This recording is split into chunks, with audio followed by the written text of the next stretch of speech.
রাধে রাধে গোবিন্দ। বংশীবাদনের কাছে এসছি না, বংশীবাদন যেখানে সেখানে বৃন্দাবন। আর বৃন্দাবনে কি হয়? জগতের লোক সকলেই কৃষ্ণ মন্ত্র জপ করে, কৃষ্ণের আরাধনা করে। রাধারানীও কৃষ্ণের আরাধনা করে, আর কৃষ্ণ রাধারানীর আরাধনা করে। দেখিয়ে দিয়েছেন রাধারানীর আরাধনাটা কেমন। আমরা এক মিনিট বলে রাধে রাধে গোবিন্দ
श्री राधारणी की हरिनाम संकीर्तन की जय जय श्री राधे।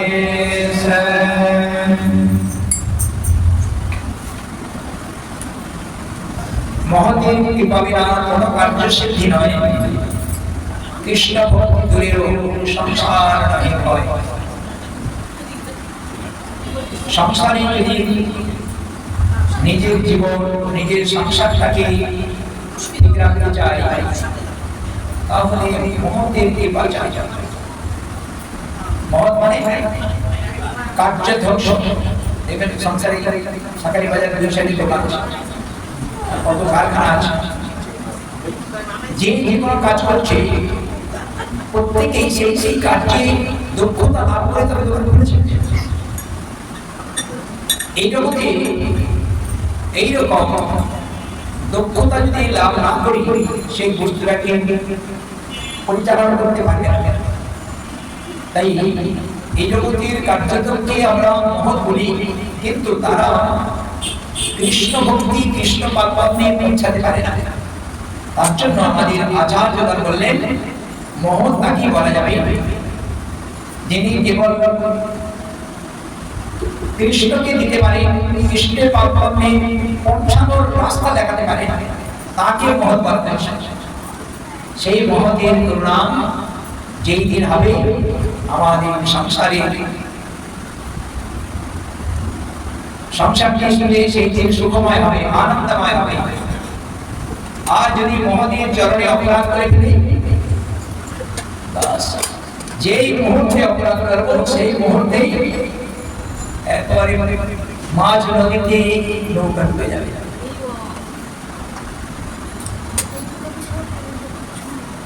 দেবরাজ ইন্দ্র স্বর্গে অপ্সরাদের নিয়ে খুব আনন্দ ফুর্তি করছে। বাস এসে গেছে, গুরুদেব দাঁড়িয়ে আছে।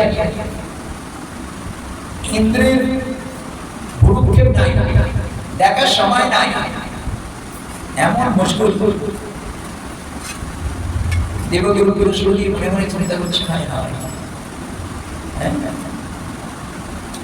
স্বর্গের রাজা, তার আদর্শ দেখি প্রজাগণ দেবতাগণ জগতের শিষ্ট জীবগণ সেই পথকে অনুসরণ করবে।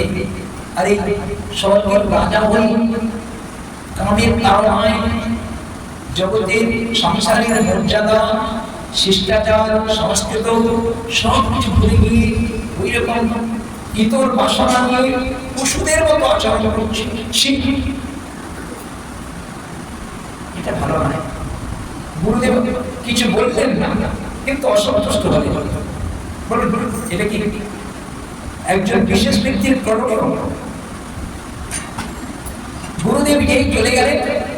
চলে যাওয়ার সঙ্গে সঙ্গেই দেবরাজ ইন্দ্রের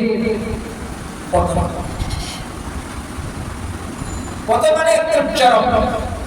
ওই দেবরাজ ইন্দ্র থেকে যত জঘন্য নগণ্য প্রাণী আছে তার মধ্যে শুকর হচ্ছে জঘন্য নগণ্য। শুকর জনি প্রাপ্ত হয়ে গেল।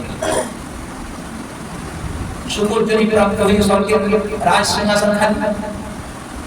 রাজারা এলোমেলো ভাবে, দেবতারা এলোমেলো ভাবে চলছে। সংসারে গার্জিয়ান যদি না থাকে এরকম হয়। স্বর্গের রাজা নাই, স্বর্গের দেবতারাও এলোমেলো ভাবে যখন চলছে তখন সমস্ত দেবতারা একটা বসে মিটিং করলেন যে এইভাবে দেবরাজ্য চলে না, নয় দেবরাজের সিংহাসনে কাউকে বসাতে হবে, নয় তিনি কোথায় আছেন খুঁজে নিয়ে আসতে হবে। কোথায় আছেন কি বলবে, কি ঠিকানা দেবে কে? তখন ব্রহ্মাকে বললেন, ব্রহ্মাজি এই কাজটি আপনি পারবেন, কোথায় আছেন এবং তাকে বুঝিয়ে বা শোধন করে আপনি তাকে নিয়ে এসে দেবরাজের সিংহাসনে তাকে বসান। এই কার্যের ভার আপনার। ব্রহ্মা সমস্ত দেবতাদের কথা শুনে সেই কার্যে লেগে গেলেন। কোথায় আছে ধ্যান যোগে দেখলেন এই মর্তভূমিতে এক শুকর হয়েছে, আর বুঝতে বুঝতে একটা শুকরিকে পেয়েছে। আর শুকর শুকরি মিলে মুশকুল করে সংসার পেতেছে। আহ্বান কি শুকরের আহ্বান মানুষের নিষ্ঠাটা তাদের উপাদেয় খাদ্য, যত রকমের নোংরা জিনিস তাদের তার খাদ্য উপাদেয়। ব্রহ্মা মনে মনে চিন্তা করছে কোথায় স্বর্গে গাইদা ছিল এই মর্তভূমিতে একটা শুকর শুকুরি নিয়ে আর তার বাচ্চা কাচ্চা নিয়ে একেবারে মুশকুল হয়ে যাচ্ছে, তার কাছে যাওয়ার উপায় নেই, নোংরা জায়গা। কিন্তু সকলের আদেশ একটা ভার পড়েছে, ওটার করতেই আমি আমাদের এখন পর্যন্ত হরিদ্বারের ওইদিকে দেখা যায় বিশাল বিশাল একটা শুকর, কয়েক কুইন্টাল তাদের চেহারা, ওই পাহাড়ি শুকর এখন এসব চাষ করছে। ব্রহ্মা মনে মনে চিন্তা করছে তার কাছে যাবো কি করে, তাকে কি ব্যবস্থা করবো। তাই একটা বড় গাছ যখন কাটতে হয় তখন কি করে, আগে ডালপালা করে ছাড়ে না। তাই ব্রহ্মা গিয়ে দেখছি যে শুকর শুকরি বাচ্চা কাচ্চাকে নিয়ে তো খুব সংসারে মশগুল হয়ে আছে। ওই দূর থেকে সমুদ্রের জলের তারা সব বাচ্চাগুলোকে ছিটিয়ে দিল, বাচ্চাগুলোর গায়ে যেই না ছিটিয়ে দিল তখন চিৎকার করতে করতে সব বাচ্চাগুলো মরে গেল। আর যেই না বাচ্চাগুলো মরে গেল, শুকর শুকরি একবার পাগলের মতো চিৎকার, সেই চিৎকার আর দৌড়ে তোমার পিছনে পিছনে দৌড়াচ্ছে। তোমার ভয়ে প্রাণে ভয়ে দৌড়াচ্ছে, না দিয়ে দৌড় দিয়ে দৌড়। সকলেই কান্নাকাটি করে দেখা যায় আমার একবার সংসার সব ছেলেগুলো একেবারে মরে গেল। বাস দুর্যোধনের বাইরে কত ভাই ছিল জানো? 100 ভাই ছিল। ধৃতরাষ্ট্রের 100 পুত্র একটাকে বাকি রাখে না, আর একাই গিয়েছে ভীমসেন একাই সব ঠিক করে গেছে। আর এখানে 100 বেশি শুকরগুলো সব ধরে ফেলল। আর শুকরই তো খুব কান্নাকাটি করছে। শুকর এবার বোঝাচ্ছে যে সমস্ত অত কান্নাকাটি করছো কেন, চিন্তা করছো কেন, আমি তো আছি, বাচ্চা মরে গেছে কি আছে, আমি তো বলে যাই না, কিন্তু চিন্তা করো আবার ধর বাচ্চা কাচ্চা হয়ে যাবে, একটু শান্ত হয়ে যাবে, একদিন পরে আবার এসছে, এসে দেখছে শুকরের আসক্তিটা বাচ্চাটি মরে গেল, বাচ্চাটা দেখেছে এখন শুকরের মধ্যে একসাথে আছে। এবার শুকরীকে ওই কমুনের জল ছিটিয়ে শুকরীকে মারে। যেই শুকরকে মেরেছে তখন এবার শুকরের চেহারাগুলো হতে পারে একদম তীব্র চেহারা। তখন কমুনের জল নিয়ে শুকরের গায়ে দিয়েছে। শুকরই আর তার বাচ্চাগুলোকে মারবো, কিন্তু শুকর তাকে মারবো না। কিন্তু এমন কাণ্ডটা করলো, মরলে মনে ভালোই হতো।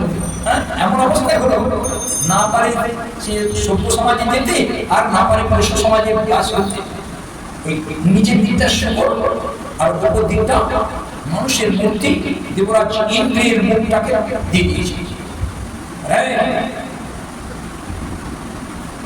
আমি ব্রহ্মর উপরে এসেছি, দেবরাজ সেই তোমার নিজের পরিচয় তুমি জানো না, একবার নিজেকে দেখো, তুমি একবার নিজেকে দেখো। তখন নিজেকে দেখছি, এখান থেকে হীরা মানিক্য, হাতটা কত সুন্দর, আর উপরে মুকুট লাগানো আছে, আর নিচের দিকটা দেখছি আর সব নাশ, নিজেকে ঘৃণা লাগছে।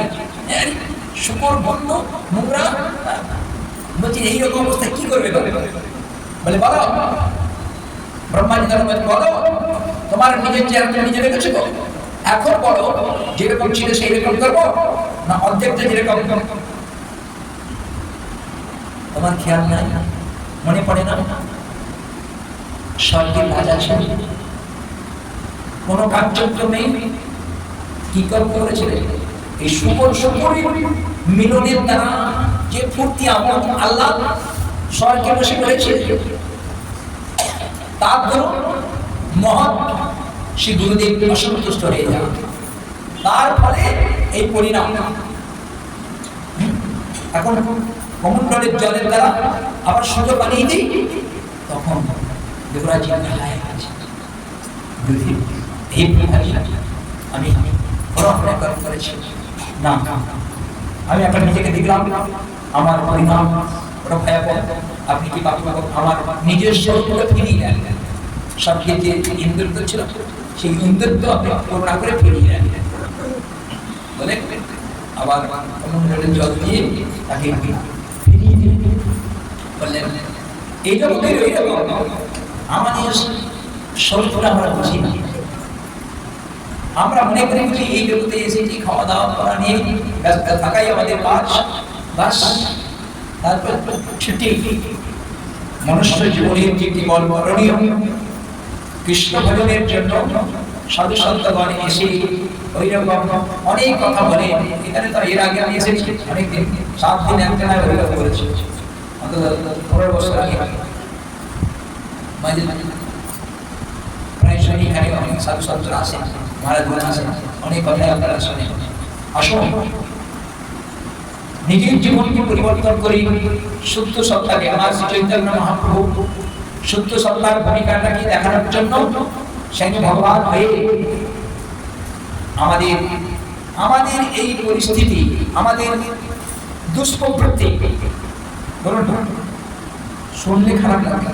একটা শুকরের প্রবৃত্তি, সে জানে না চতুষ্কল পানি, শুকরকে নিয়ে সংসার চেষ্টা করতে করতে গোয়াল ভর্তি হয়ে গেছে, তার খাদ্য খাদ্যতার বিচার নাই। বলে সেই রকম তো আমাদের বুদ্ধি নয়, তা অপেক্ষা আমাদের বুদ্ধিটা ভালো। লাভ লোকসান বুঝি, সুখ দুঃখ বুঝি, সুবিধা অসুবিধা বুঝি, সুন্দর অসুন্দর বুঝি, ধর্ম অধর্ম বুঝি। যদি সেটা বুঝি তাহলে মনুষ্য জীবনের কি করণীয় সেটা যদি না বুঝি তাহলে তো জীবনের সম্পূর্ণই ভুল। তাই ব্রহ্মা যেমন ইন্দ্রকে শোধন করে আর স্বর্গরাজ্যে ফিরিয়ে বসিয়ে তার স্বর্গরাজ্যের পুনঃ তার গুরুদেবের চরণ প্রান্তে ক্ষমা প্রার্থনা করে গুরুদেব আশীর্বাদ করে আবার তার ইন্দ্রত্ব ফিরিয়ে দিয়ে ইন্দ্রত্ব পরিচালনার ভার দিলেন।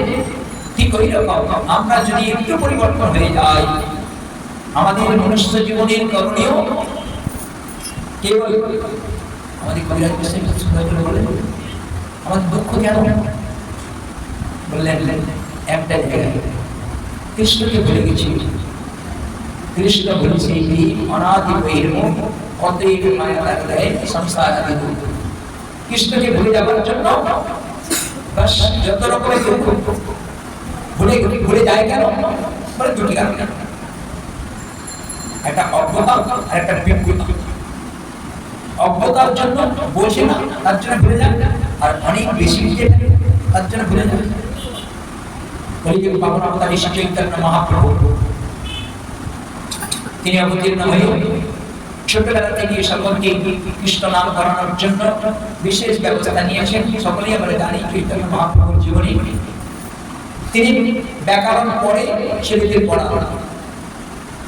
তদানীন্তনকালে নবদ্বীপের পড়াশোনার মান্যতা বর্তমানে অক্সফোর্ড ইউনিভার্সিটির যে মান্যতা, তদানীন্তনকালে নবদ্বীপের আমাদের পড়াশোনার মান্যতা সেই ছিল।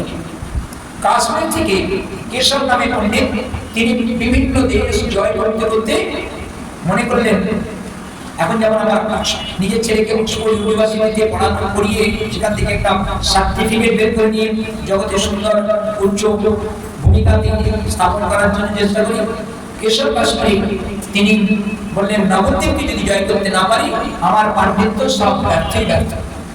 তার জন্য তিনি সমস্ত দেশ জয় করতে করতে এই নবদ্বীপে এসে উপস্থিত হলেন। নবদ্বীপের পণ্ডিতগণ এই কথা শুনে যে কাশ্মীর থেকে পণ্ডিত আসছেন এই নবদ্বীপের পণ্ডিতদের সঙ্গে পরীক্ষা করার জন্য। এখন যেমন আমাদের পরীক্ষা হয়, পড়াশোনা করে পরীক্ষায় উত্তীর্ণ হলে সার্টিফিকেট পাই, তদানীন্তনকালে ওই রকম সেই দেশে সেই রাজ্যের পণ্ডিতদের সঙ্গে পরীক্ষা করে যুদ্ধ করে সকলকে জয় করে সেখান থেকে স্ট্যাম্পের সিগনেচার করে নিয়ে সেই মানপত্র লাভ করতে হতো। সেটা তদানীন্তনকালের বিচার ছিল। সেই ভাব নিয়ে কেশব কাশ্মীরি পণ্ডিত কেশব নামে পণ্ডিত এসে উপস্থিত হলেন। নবদ্বীপের পণ্ডিতরা সব ভয়ে, কেউ শ্বশুর বাড়ি, কেউ অন্যান্য আত্মীয় স্বজনের বাড়ি সব চলে গেল, ফাঁকাই ফাঁকা। কোথায় চলে যেত, কোথায় বাপরে তার না নিমাই বড় বড় এরকম ছোটা করে না, বিদ্যার বড়াই দেখায়। ওই কেশব কাশ্মীর পণ্ডিত আসছে, কেশব কাশ্মীরের সঙ্গে লাগু, তখন বুঝবো কত পাণ্ডিত্যের বড়াই বুঝতে পারবে। আর সুবিধা যদি হেরেও যায় তাহলে আমাদের জয়। আরে ছোট বালক ব্যাকরণের ছেলের সঙ্গে কেশব কাশ্মীরি পণ্ডিত সে জয় করেছে, এমন কি করেছে, আমরা তো ছিলাম না, বড় বড় পণ্ডিতরা তাদের মুক্তি। আর যদি জিতে যায় বলে আরে বাপরে আমাদের নিমাই এরকম পণ্ডিত, হ্যাঁ কাশ্মীর থেকে বড় পণ্ডিত এসে তাকে হারিয়ে দিয়েছে। বড় বড় পণ্ডিতগণ এইরকম ভাবে একটি মন্তব্য স্থাপন করে তারা নবদ্বীপ থেকে সব চলে গেছে। মহাপ্রভু গঙ্গার ঘাটে বড় সুন্দর নদীর পাড়ে সমস্ত ছেলেদের নিয়ে বসে এইরকম ব্যাকরণ পড়াচ্ছেন। এমন সময় পণ্ডিত যে কাশ্মীর থেকে যে পণ্ডিত এসেছেন তার সৈন্য তার আরো পার্শ্ববর্গকে নিয়ে বাস সেই স্থানে এসে উপস্থিত হয়েছে। আসার সঙ্গে সঙ্গে মহাপ্রভু সম্মান করে উঠে দাঁড়িয়ে তাকে সম্মান করলেন, বললেন দেখে মনে হচ্ছে কি নাম তোমার, মনে হচ্ছে নিমাই পণ্ডিত, মানে সকলে বলে আচ্ছা বেশ। মহাপ্রভু আদর করে বুঝতে দিলেন, বললেন আমাদের কি সৌভাগ্য আজ আপনার মতো বড় পণ্ডিতের সঙ্গে দেখা, আর আমরা তো আপনার সভায় যাওয়ার মতো আমাদের যোগ্যতা নাই, বড় বড় সভা হলে আমাদের যাওয়ার সেখানে সুযোগ হয়। আপনি যখন এসে গেছেন তাহলে আমাদের কিছু শোনা, গঙ্গার ধারে এসেছেন যখন গঙ্গার কথা শ্রবণ করার বলার সঙ্গে সঙ্গে খুব প্রসন্ন হয়ে ছেলেদের কাছে মহাপ্রভুর কাছে কেশব কাশ্মীরের পণ্ডিত বড় সুন্দর করে ঝড়ের মতো সরস্বতীর গর্ভান্ত মুখে যা বলে সেটাই বিদ্যাই বিদ্যা, ঝড়ের মতো শ্লোক রচনা করে সংস্কৃত শ্লোকে গঙ্গার মহিমার কথা বিশেষভাবে কীর্তন করলেন, বললেন। সকলে মুগ্ধ হলেন। মহাপ্রভু বললেন হ্যাঁ পণ্ডিতজি আপনি তো ঝড়ের মতো বলে গেলেন, বুঝতে পারি না। হ্যাঁ যদি আমাকে একটু বুঝিয়ে দিতেন তাহলে সুবিধা হতো। মানে আমি তো অনেক শ্লোক বলেছি, কোন শ্লোকের ব্যাখ্যা করব? তখন মহাপ্রভু ওই স্থানীয় ছোট্ট করে বলেছিলেন মহাগঙ্গায়া সততমেদমা ভাতি নিতরম যদি শ্রী বিষ্ণু চরণ কমল তোতিশ ভগম দ্বিতীয়া শ্রী লক্ষ্মী হরিবসর ধরি রাজন চরণম রাজ চরণম ভবানী ভর্দোষা শিরসি বিভব তদ্ভুত গুণ। কাশ্মীরি পণ্ডিত শুনে অবাক হয়ে গেছে। আমি যে কথা বললাম কোনো গ্রন্থে সেটা নাই, আমি তো সাহেব রচনা করে গঙ্গার মহিমার কথা বলেছি। তিনি মুখস্থ করলে কি করে মহাপ্রভু পণ্ডিতজি ওটা কিছু মনে করবেন না। আপনি যেমন সরস্বতীর আশীর্বাদে বাকসিদ্ধ যা হচ্ছে সেটাই শ্লোক রূপে রচনা হয়ে গেছে, সরস্বতী কৃপালাভ করেছেন। সেই রকম কেউ তো সরস্বতীর আশীর্বাদে যা শ্রবণ করবে সে কণ্ঠস্থ করে নিতে পারে, মুখস্থ করতে পারে। আচ্ছা বলে হ্যাঁ এই শ্লোকের ব্যাখ্যা করো। খুব ব্যাখ্যা করলেন। মহাপ্রভু বললেন প্রভু কহিতে কহি না করিও রোষ। মহাপ্রভু তুমি আমি বলতে কিছু ইচ্ছা হয়, যদি রাগ না করো তাহলে বলি। এই শ্লোকে বলো দেখি এই শ্লোকে আছে কিছু দোষ?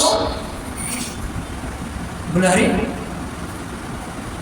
এই যে শ্লোক আপনি বলেছেন এর মধ্যে কোনো দোষ আছে? পণ্ডিতজি বললেন আরে বৈয়াকরণ তুমি না পড়ো অলঙ্কার, কেমনই বুঝবে তুমি অলঙ্কার সার? তুমি ব্যাকরণ শাস্ত্র পড়েছো, আর আমার শ্লোকের মধ্যে ন্যায়, অলঙ্কার, প্রাস, রসতত্ত্ব সমস্ত মিশিয়ে তবে শ্লোক রচনা করে বলতে হয়।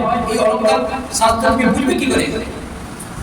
বললেন পণ্ডিতজি আমি পড়তে না পড়লেও আমি অলঙ্কার শাস্ত্র শুনেছি, ন্যায় শাস্ত্র শুনেছি।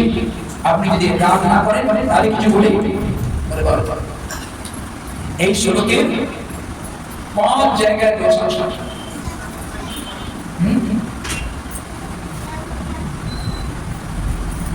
5 জায়গায় দোষ আছে। বিরুদ্ধমতি দোষ, ভগ্নক্রম দোষ,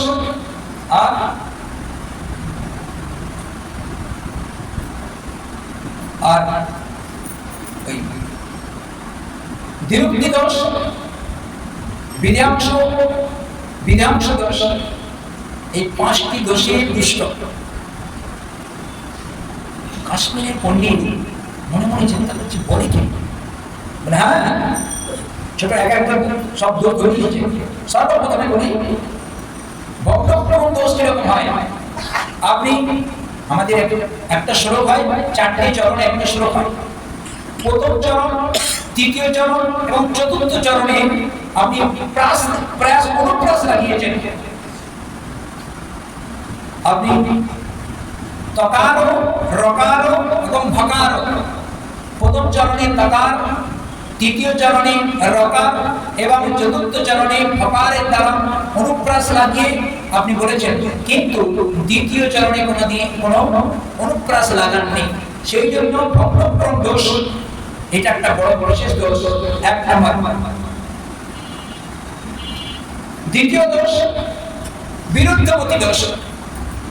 আজকে গল্প শুনছেন মহাপ্রভু। আমি বলতে চাইছি মহাপ্রভু আমাদের সংসারের দশা হয় কেন, দুঃখ আসে কেন? এরকম অজ্ঞানের দ্বারা আর বিজ্ঞানের দ্বারা।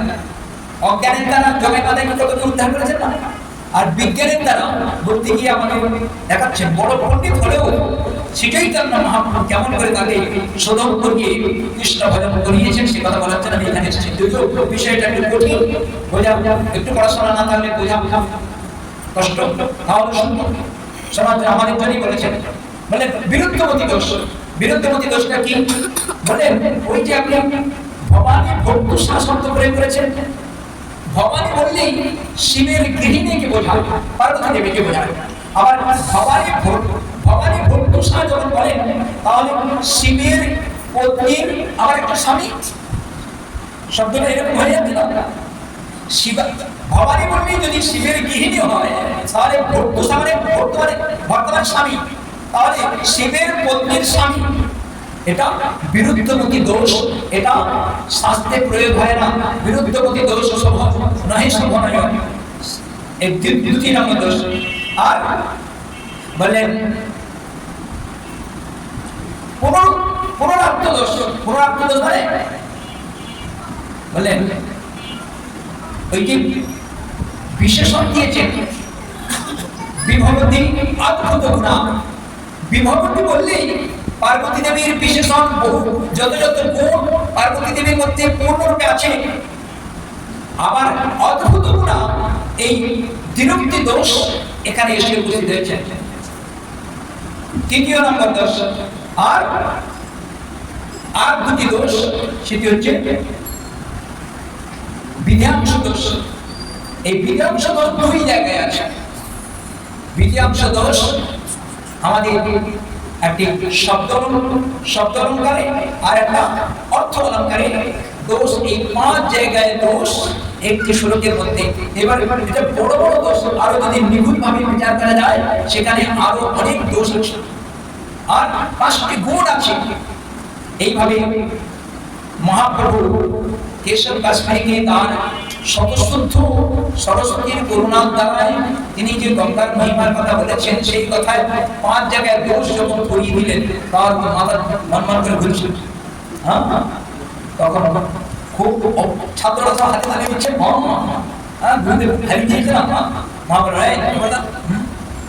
মানি ব্যক্তি অবসান করতে না। তাকে বললেন, বুঝিয়ে বললেন, হ্যাঁ পণ্ডিতজি, আজকে সন্ধ্যা হয়ে গেছে, আপনি আজকে বাড়ি এখন বাসায় যান, আবার এই বিষয়ে আমরা আগামী দিন আবার চর্চা করব, কোনো চিন্তা করবেন না।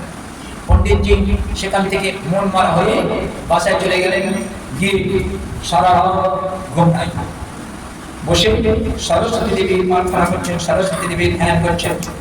করতে করতে মায়ের কাছে বলছেন, মা আমি কি অন্যায় করেছি তোমার কারণে? কেন এত বড় আমার শাস্তি দিলে তুমি? বড় যোদ্ধা একটা ছোট বালকের কাছে যদি হেরে যায়, তার মতো অপমান আর কিছু নাই। আমি সাধারণ এত বড় পণ্ডিত হয়ে আমাকে ওই ব্যাকরণের ছাত্রের কাছে আমাকে হারিয়ে দিলেন। তখন সরস্বতী দেবী বলেছেন, বেটা আজকে তুমি হারো না, আজকেই তুমি জিতে গেছো।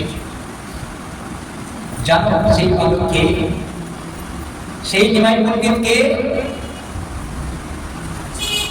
তুমি যে আমাকে আরাধনা করো, আমার স্বামী তোমার বিদ্যার সার্থক হয়েছে। আজকে সমস্ত দেশ জয় করে আজ তুমি নবদ্বীপে এসেছ। শ্রী চৈতন্য মহাপ্রভুর চরণ সান্নিধ্যে আত্মসমর্পণ করো, আর মনুষ্য জীবন এবং বিদ্যার সার্থকতা হবে। সরস্বতী মায়ের কাছে এই কথা শ্রবণ করার সঙ্গে সঙ্গে সকাল না হতে ছুটতে ছুটতে এসে মহাপ্রভু চরণে পড়ে গেলেন, আর চরণ দুখানা জড়িয়ে ধরে বললেন, প্রভু আমায় ক্ষমা করুন, আমাকে আশীর্বাদ করুন, কৃপা করুন। মহাপ্রভু বললেন, ছাড়ুন ছাড়ুন, আপনি এত বড় পণ্ডিত, আপনি আমার চরণ ছেড়ে দেন। বললেন, হে প্রভু, বুঝে উঠতে পারি না, আজ যার করুণাতে আমি দেশ বিদেশ জয় করেছি, সরস্বতী মায়ের করুণাতে আপনাকে আমি পেয়েছি, আপনাকে আমি ছাড়ব না। আপনি একমাত্র বিদ্যার প্রতিস্বরূপ, ভগবানের মুখ থেকে বিদ্যার আবির্ভাব। আমাদের বেদান্ত শাস্ত্র বলেন, সা বিদ্যা তম গতির জয়া। ভগবানকে জয় করার একমাত্র বিশেষত্ব আমাদের প্রতিকা, সেই স্থানে ভগবান গোবিন্দের চরণ প্রান্তে নিয়োগ করা। ভগবানের মুখ থেকে বিদ্যা দেবের আবির্ভাব, সেই বিদ্যাময় পুরুষ আপনি আপনার চরণ প্রান্তে আমায় স্থান দেন। মহাপ্রভু খুব খুশি হলেন, বলেন কোনো চিন্তা করো না। উপদেশ করলেন, বললেন, সেই বিদ্যার খবর জানি হোক নিশ্চয়, কৃষ্ণপাদ পদে যদি চিত্তবিত্ত হয়। বিদ্যার কার্য নয় দিগ্বিজয়ীর কাজ, বিদ্যার কার্য কেবল কৃষ্ণ ভজনের কাজ। যদি কৃষ্ণ ভজন না হলো, বিদ্যায় সে কি কার্য করবে? তাই হে পণ্ডিত, এসেছ কেবল আজ সরস্বতী করুণায় আমরা দেবীকে তুচ্ছ করি না। দেবীর কাছ থেকে কি বিদ্যা দেবী, কি সরস্বতী দেবী, কিংবা উমা, এই পার্বতী দেবী, দুর্গা দেবী, উমা কাত্যায়নী, গৌরী, কালী, হৈমবতী, সারা, শিবানী, ভবানী, রুদ্রাণী, সর্বাণী, সর্বামঙ্গলা, আদ্যা, দাক্ষায়ণী, জয়পুর, গিরিজা, মেনকাত্ময়া, যত যত দেবী আছে, তার কাছে যদি আমরা হাত জোড় করে কৃষ্ণ ভক্তি প্রার্থনা করি, স্বাভাবিক অবস্থায় তিনি সেই দেবী প্রসন্ন হয়ে আমাকে আশীর্বাদ করবেন, আর আমি কৃষ্ণ প্রেম ভক্তি অতি শীঘ্র লাভ করতে পারবো। বলুন, এসব কাশ্মীরি পণ্ডিতের পরিবর্তন যদি সরস্বতী দেবী ওইরকম রাত্রে ওইরকম যদি আদেশ না করতেন, আসতো ঠিক ওইরকম পার্বতী দেবী কাত্তায়নী দেবীর আরাধনা করেছিলেন ব্রজবাসিনীগণ হাত জোড় করে আরাধনা করেন কাত্তায়নী মহামায়ী মহাযোগিনী অধীশ্বরী নন্দ গোপুষতম দেবী অধিকমে গুরুতে নমঃ। হে দেবী তুমি আমাকে আশীর্বাদ করো যেন ব্রজেন্দ্রনন্দন কৃষ্ণচন্দ্রকে প্রতিরূপে লাভ করতে পারি। তাই আজ আমাদের সুযোগ এসেছে কেশব কাশ্মীরের দেবী ভগবান গোবিন্দের চরণ প্রান্তে সরস্বতী দেবীর করুণায় লাভ করতে পারে, আমরা কেন পারবো না? সাধুদের করুণায় আমরা সহজভাবে সুন্দরভাবে শ্রীকৃষ্ণ ভজন করার সুযোগ লাভ করব, তাহলে আমাদের এই মনুষ্য জীবন সার্থক হবে। বৃন্দাবনে বিহারী লাল কি শ্রীচৈতন্য মহাপ্রভু ওই কেশব কাশ্মীরকে বিশেষভাবে নির্দেশ করলেন, আদেশ করলেন এবং আশীর্বাদ করলেন। সেই কেশব কাশ্মীরি শ্রীচৈতন্য মহাপ্রভুর অনুসরণে সর্বক্ষণ হরে কৃষ্ণ কৃষ্ণ কৃষ্ণ হরে হরে হরে রাম রাম রাম হরে হরে হরি নাম সংকীর্তন বিশেষভাবে করেছিলেন। তাই যে কথা আরম্ভ করেছিলাম সেই কথাই উপসংহারে বলে সমাপ্ত করি। মহাপ্রভুর ভজন করে না ওই অনভিজ্ঞতার জন্য আর বিশেষ বিজ্ঞতার জন্য। অনেক বুঝে গেছি, অনেক বিদ্যা লাভ করেছি, অনেক যোগ্যতা লাভ করেছি, কিন্তু ভগবানকে গোবিন্দকে বুড়াপন দেখাই। হ্যাঁ, সেই অনেক ভগবানকে ছেড়ে দিয়ে বিদ্যা যোগ্যতার কোনো মূল্য নাই। ভগবানকে ছেড়ে দিয়ে আমাদের যত রকমের সংসারের কার্য আছে সেই কার্যের কোনো মূল্যতা নাই। তাই পশু বনের পশু পক্ষীকে পর্যন্ত জগায় বাধায় চামার উপাল কত রকমের নিজগুলো ব্যক্তিকে শ্রীচৈতন্য মহাপ্রভু হরিনাম সংকীর্তনের দ্বারা তার কৃষ্ণ প্রেম ভক্তি দান করেছেন। আর শুধু কেশব কাশ্মীরের পণ্ডিতকে নয়, সার্বভৌম ভট্টাচার্য, কাশী বারাণসী, প্রকাশানন্দ সরস্বতী তাদের সকলকে কৃষ্ণ প্রেম দান করে তিনি উদ্ধার করেছেন। তাদের যদি উদ্ধার করতে পারেন আমাদের করবেন না? আসুন একটু এগিয়ে আসি। যদি স্মরণ নেই নিশ্চয়ই মহাপ্রভু নম মহাপদায় কৃষ্ণ প্রেম প্রদায়তে কৃষ্ণায় কৃষ্ণ চৈতন্য নামে গৌরী মহাপ্রভু মহাপদান্য তার মতো করুণার ব্যক্তি আর কেউ নাই। এই শুধু ভক্তবৃন্দ মহাপ্রভুর করুণাকে অবলম্বনে যদি আমাদের জীবনকে পরিচালনা করতে পারি আমাদের এই মনুষ্য জীবন সার্থক হবে। কৃষ্ণ প্রেম কৃষ্ণকে পেতে দেরি হবে না। জয় শ্রী রাধে।